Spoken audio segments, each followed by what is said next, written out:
Hey, what's up? Shy Guys here. We're here to review Eminem's new studio album, Revival, that came out this past Friday, and we wanted to give our thoughts and opinions on it, and just some general discussion things. Alright, so just general background in our listening to Eminem. I've listened since I'm a kid. Huge stan. Listened to all 9 of his studio projects, as well as Infinite, as well as his album with Royce da 5'9", and really anticipated this one, especially because I enjoyed his last project. So I had high hopes, tempered by the track listing, but came into this album fairly confident that he could deliver. Yeah, I've heard about 3 of his albums, and just his most famous singles. So going into it, I had about mediocre hype going into it. I liked the first single, "Walk on Water" with Beyonce, but after I saw the track listing, I wasn't too big on it. What was your thing with what was your first reaction with that track list? I just looking at the features, it's just this is gonna be poppy as hell. I didn't hate Recovery, but I was like, it was good, but it was just drowned out too much by the poppy features that he went for, or the poppy sound, because he didn't have too many features on that. It was just a poppy sound he was going for. Yeah, exactly. But this one, I was like, I saw fucking Ed Sheeran, I fucking saw Kehlani, Alicia Keys, Skylar Grey. I can keep going on. Yeah, there was one rap actual feature by Fresher. Who's heard of Fresher before? Unless you're big in the trap scene, I doubt you're listening to Fresher. Yeah. Speaking of features, going into that, there was not one feature that I thought was really great or really stood out to me. I think maybe Beyonce's was probably the best. Even then, I heard the Skylar Grey live version of that, and it wasn't the biggest difference in quality between them, so I wasn't too happy about the features. Really, I actually really like Beyonce's vocals. I thought she did a great job, and I think they probably had her on it because she also resonated well with the message of people always look at her as Queen Bey, all of that. So they put her on that same pedestal they put Emma as the immaculate figures that can do no wrong and walk on water. So I think that's probably why Emma approached her for that, and she was willing to be like, yeah, this sounds fucking dope, I'll do it. Yeah, not the fact that they got on the same track together, that was pretty dope. When he dropped the single, I was like, oh, for real? What? Yeah, I think the exact same feeling. I just didn't think the chemistry really blended together all that well. I would have liked it. It did not sound like they were in the same studio. Exactly. They're not meeting up, they're not chopping up. Yeah, no. I would hope that they would have made a better song with that, but I'm okay with "Walk on Water." So, do you want to talk about first listen? Sure. First listen. Oh boy. I was not too happy. I honestly wanted to just stop listening to the album, song after song, and I just kept going, and I was hoping for that one song to just save me, at least we're getting to this song, this is a song to save the album. Exactly. And then I got to the end and I was like, oh, that's the end. I never got that song. Really? See, I went through it and I was like, I really enjoyed, because after listening to Walk on Water and then Untouchable, I was like, I didn't like the first part, and then after listening to it, I'm like, okay, I'm getting the concept here, and I know what it was after listening to the single enough times. So the first 5 or so songs, great, and then it hits the fucking Remind Me intro, and I was like, yeah, I'm like, he's gonna this beat sounds sick. Yeah. I'm like, is he gonna rap over this? And then nope, cut to the worst fucking song on the album, fucking Remind Me. Why did he decide to go for that? Oh man, this is right. It's the worst song on the album, right? Definitely. That shitty overpriced sample. Because it definitely cost them money for that. No, yeah, definitely. And they didn't even use it well or incorporate it well. It's fucking... I'm going to keep pounding this until I see it. Eminem, please stop working with Rick Rubin. Please. If you're listening to this. Oh, yeah, because you are. But then, that was, the start of the downfall, and I was like, after each song, I'm like, oh, no, this is really getting bad. But then...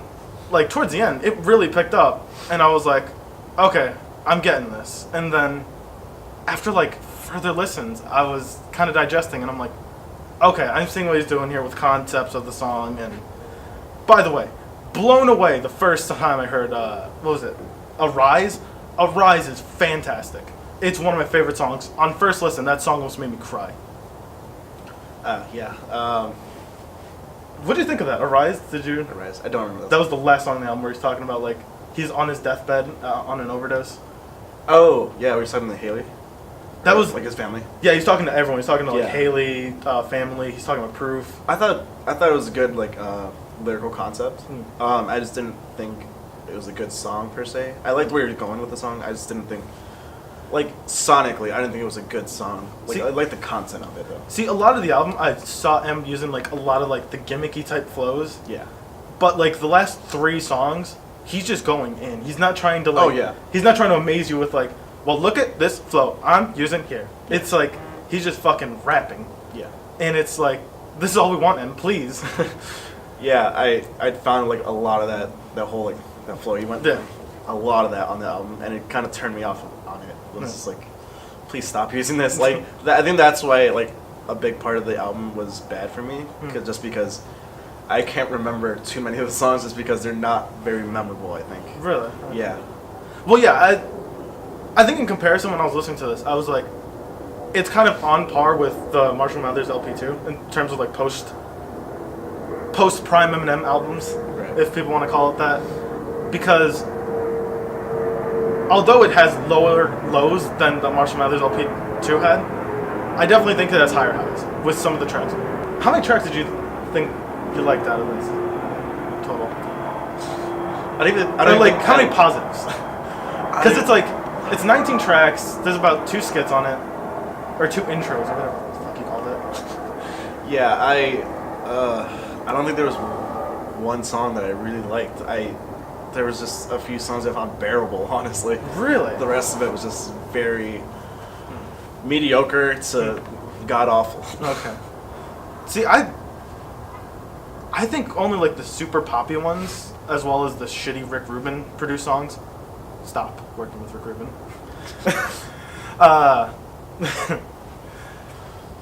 I fairly like this album.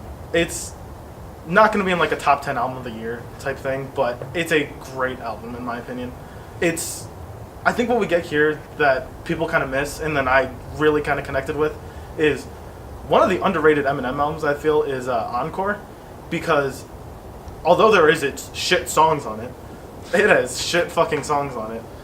I feel like it's one of Eminem's like most emotionally deep albums. Like he's got that emotional depth with him, and you can really connect. And you're like, oh shit, this guy is opening himself up. And in your head, he's talking about how opening him up too much to his listeners have kind of like affected negatively on him, but also like his family. Where he's like, I feel bad, Haley, you've got like 80% of these lines or all that. I like I said, it's another one of the songs where I like the lyrical content. Yeah. It's just sonically with the whole Zombie by Cranberries. I like the sample used there. I thought it was good. I didn't. I felt like he didn't really do anything with it. It was just kind of there. I thought it complimented the track well.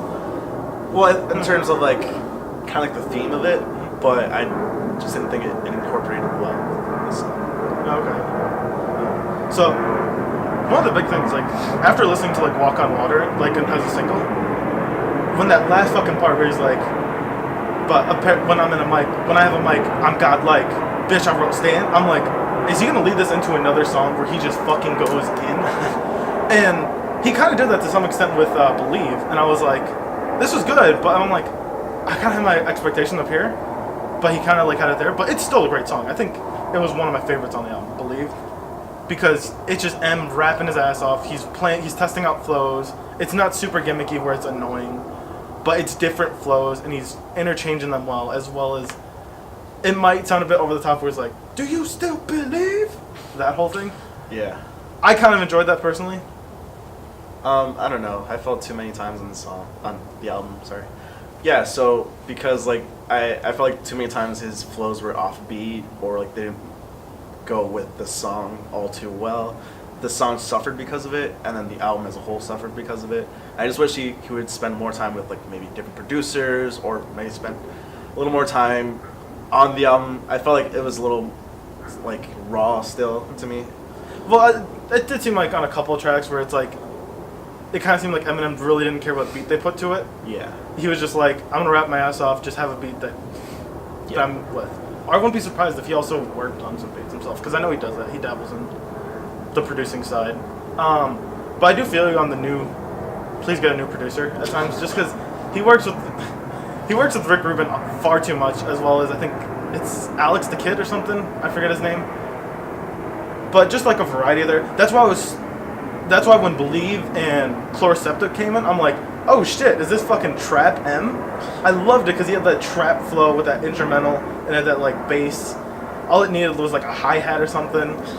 And it was like a full-on trap beat, plus the fresher thing, obviously. Yeah. No, yeah, I definitely like the modern sound that Em played with. I was hoping I was going to get that on the album. But he really went with some different beats, I'll say that much. Like, this is as about an American album as M could get, with the whole, I don't know, just a whole bunch of like, really like old school guitar riffs and all that. I honestly felt like I was at the Daytona and I should have like a pack of Bud Light with me, honestly. Yeah. Well, yeah, this is the man who made a song called White Trash Party. That is true. Definitely planting his roots, but I would have liked to see him. Well, he said, see, I feel like that's good when he keeps it in moderation. When he goes over the top with it, when like on Remind Me or like Heat, yeah, that's where it gets obnoxious because it's like, we get it. Yeah. So what do you think? Like, what do you think about Untouchable? Because that was like one of the singles, and we didn't really dive into it too much earlier. But like, first listen, off-putting just because of that white boy, and that shit. No. Yeah, that like that very rock-heavy first half. Yeah. But then I got it when what he was doing because it was from the cop, like white cop perspective. Yeah. And then I also love that little bit where he has the beat going backwards, and he even mentioned like the beat going backspin or something. But then I also love the way he played with his flow on that second part where he's talking from like a person in the ghetto, sort of like, or a black person's perspective on cops. Yeah. That's one of the songs I can kind of tolerate, you know. But I definitely think that first half is kind of a little off-putting, just with the whole white boy, no. You know, it's a little hard to listen to. I do say that chorus kind of damages replay value. Yeah, exactly. But what do you think? What do you think about Woke M? Woke M. You know, the whole second half of that song, I really liked. I thought he had some nice flows. I thought the beat was pretty cool. Yeah. Also talking about like socioeconomic shit. Yeah, I was like, where he's like, "Why do you think there are black neighborhoods?" It's like, you talk your shit, Em. Yeah. Knowing his demographic. Exactly. Especially because he had that whole Trump cipher. Yeah. He definitely knew where he stood with the majority of his demographic. So I'm kind of glad to see him talk for the little guy. Yeah, exactly. And I think that's what his main purpose of this album as a total was. Especially because you see with the song like Home with Alicia Keys. Yeah. That song was reaching really hard for radio play, and I commend him for it a little bit. I guess, yeah. I commend him for, like, it sounds poppy, and there's something a bit off with Alicia Keys' vocals on that. Yeah, it was a little... did it sound like it had a distort, like, an effect on it or something? I don't know. It just didn't sound like Alicia Keys. It did, but I'm like, you have your little doubt. Like, it was like an Alicia Keys impersonator. Almost. Alicia Keys. But I commend him for what I did, because if I can listen to the radio and just hear Eminem shitting on Trump for an entire song, I'm gonna love that. Yeah. And he brings up like some valid points, and like, it's not new points. It's stuff that everyone said about Trump at this point. That's very true. About fucking KKK and all that shit. Yeah. But I think if any song was good for radio play, that's probably one that I kind of commend on. Yeah. No. I don't know about the Ed Sheeran really feature. Well, that one. No, I meant like I think it might get some radio play just because it's Ed Sheeran. That's what I'm thinking. That one was for radio play. See, with River, I thought it was good because he had that concept of like the love triangle where the guy's cheating on the wife, so she cheats on him with M, and then M gets her pregnant, and then they have to abort it, and then the husband also leaves her, so it leaves like everyone fucked. So it has a bit of like a metaphor of like fighting fire with fire, and then everyone getting burned in the end, especially like the unborn child in the end, which you don't see too many songs like talk about abortion really. Yeah, that's one thing I do commend Eminem on this album is he speaks about some touchy subjects. Yeah. And he kind of makes it cool to listen to, almost. But the Ed Sheeran verse, really the chorus, yeah. it wasn't great. Like I don't hate on Ed Sheeran. I somewhat like him. See, I had the opposite. Like, going into it, I'm like, fuck, I'm gonna hate that goddamn Ed Sheeran song. Because I'm not a huge Ed Sheeran fan, but I'm like, okay, he does his goddamn thing on this. He does his thing, and it's like, it flows well with the song, and I remember hearing somewhere that he wrote the chorus. That's pretty cool. Or something like that. I might be completely wrong. Please don't roast me, internet. But I remember just it really working well with that. Because he's talking about the washing away your sins in the river, and it's in reference to the fucking that biblical river, the fucking John the Baptist. Yeah, John the Baptist. Haven't been to church in like 10 years. So I kind of liked that feature. I'm surprised how well I liked that. How much I liked it. It for some reason it just reminded me a lot of the cameo he did on Game of Thrones. Maybe it was the fact that he said River Run. I don't know. But it wasn't a terrible feature, I think. It was just, I felt like it could have blended better with M. I don't know. Yeah, I mean, it was definitely two completely different artists working together. No, yeah. If you would have told me 5 months ago Ed Sheeran was working with Eminem, you'd be like, what? That is a lie, and it's not going to happen. Who the hell are you? What mental facility do you need to belong in? Another one that stood out to me was, what do you think about Offended? Because I was, like, on the fence with it, but I think it ends up trending towards one of his better songs in the album. So it has a mix of really good fucking punchlines, and he's just messing with the flow. The beat's bearable. I really like the use of the bass, but the one fucking line, I gotta pause it every time and just think about what he's doing as a 40-plus-year-old man, where he's like, I'm such a narcissistic, when I fart, I sniff it, I do a fake dab to smell my armpits, or something. It's over the top stupid M that I'm used to, but it's always, you always just gotta think about it. I think at the end we're just kind of hoping that he'd grow up a little bit, and you can see, well, he does grow up a little bit, but he's still the same old M. Yeah. But I think it works because it's M. Like, if this is Big Sean doing it, it's not working at all. No. It's M because he does it with that tongue-in-cheek feeling. Exactly. He's not taking these at face value 100%. He's not being, like, stone cold with it. He knows he's just being off the wall, like, stupid. Also, going on that song, because I think he had, like, a Melania line as well as, what's the other daughter? Not Ivanka, but fucking... The other one. No one knows her name. Exactly. So he had the Melania line as well as the other one. And I think he mentioned Ivanka in another song. I think it was Framed, where he mentioned having her in the trunk. Going in this album, I fully expected Eminem to drop bars about killing or sleeping or raping one of the Trump family. I'm surprised he didn't call fucking one of the Trump sons a fucktard because they look like him. No, speaking of Framed, I really like the beat on Framed, but it was just the whole Framed. I was not a big fan of that. I would have been okay with it having it like once or twice, but it's the whole song. It's you don't like the May.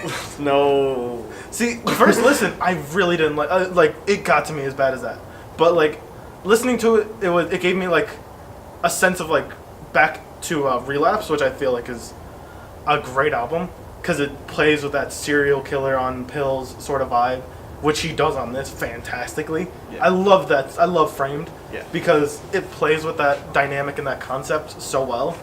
So that's where I can tolerate it, and it's also you kind of get into it after a couple listens. You're like, okay, I kind of like this. The Framed. You start singing along with it. So you said you didn't like the Bad Husband one, right? No, the Ex-Ambassadors one? Oh boy, I cringe every time I hear it. Really? I feel like it was more like forgettable than anything. Yeah, it just to me it wasn't just bad. It was forgettable, and that's the worst thing a song can be, just forgettable. See, I'm not gonna replay the song a bunch, but I feel that he didn't make the song for his viewers. No. He made the song for Kim. And after listening to Marshall Mathers LP 2, when he had the song dedicated to just apologizing to his mom, I'm like, I guess I'm like, he's gonna make one for Kim on the next one, Yeah. or whatever. Just because it's M growing up. It's M realizing I did some shitty things when I was at the peak of fucking stardom. So he was just apologizing because she got a lot of backlash from not only like him but like his fans and shit. Like they still know her to this day, just because of how big of an icon M is. Yeah. Which he then ties into how that's affected like Haley on Castle, and I really love the concept where he's like writing these letters from like years in the past, from like '95 and then '96, and then the end where I think right when he's dropping Relapse and he's like, this is gonna be the last album, I'm fucking done, and then he takes these pills, and then I love how he played on that concept at the end of A Rose, because at the end of A Rose where he survives the OD, I love what he does with that A Rose at the end of it, where he kind of goes back in time and then changes the events, where instead of taking the pills, he's dumping them in the toilet, and he's gonna outdo like all of his previous albums, and he's gonna come in harder, and that's the kind of M I love. That's the M I fall in love with every time I listen to him. That's the same Eminem that keeps me coming back for more. And despite how underwhelming some parts of this album will be, and how much I enjoyed the other parts of it, I'm gonna still have the same hype when he comes back for another. If he comes back for another album, because this doesn't feel like a closer, right? This doesn't feel like a. Not really. It just felt like. Especially because that last song, it definitely sounded like he was still going hard. Exactly. Like he kind of ended on a good note. I'll say that much. Yeah. And I would not be surprised if he came back for it. Oh yeah. But knowing Eminem, it's gonna be like another 3-4 years. Oh yeah, definitely. All right. So, any final thoughts you have on the album? Final thoughts is I feel like a lot of the hate on this album is getting it's a bandwagon effect of people came into it, they saw the track list and they're like, this is gonna be shit. So they expected shit, and when they heard something that wasn't outstanding, they're like, oh yeah, it's trash. The album's trash. So my thing is it's gonna be one of those albums in a couple years where like, oh yeah, I don't get why people didn't like that album, like why it was hated on as much. Because I definitely feel like it has more highs than lows on this album. For my final thoughts, I don't know. I will not be revisiting this album much, if any. No replay. I do not see any replay value for Dan in the future.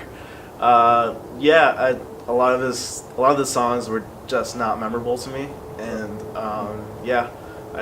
I wasn't too big of a fan. I think maybe the only song I'll listen to is probably the Beyonce song. Really? Yeah. I wasn't a big fan of this song. I'm not the biggest Eminem fan. I mean, I like him. I'm just not the biggest fan of him. But you can recognize real and not have to. Yeah, real recognize real. Yeah. But yeah, I don't think I'll be playing this album much after today. This is gonna be on repeat for a while, just with some minor songs removed from the playlist. Anything you're taking away positively from is there any good note on this, or? Like I said, I like the Beyonce song. A couple of his flows were pretty good. I just wish there was better production, maybe. I wish he spent a little more time in this. Get back in the studio with Dre. You forgot about Dre, man. No, I just wish he would have spent a little more time on this album. That's about it. Alright, so that pretty much wraps up what we thought about this album. Well, you can shit on us for liking it or not liking it. So that kind of wraps up our thoughts about this album as a whole, and even diving into it a little bit. If you want to see more shit like this from us, subscribe, share to a friend so we can keep making this stuff. Alright guys, thank you guys for watching.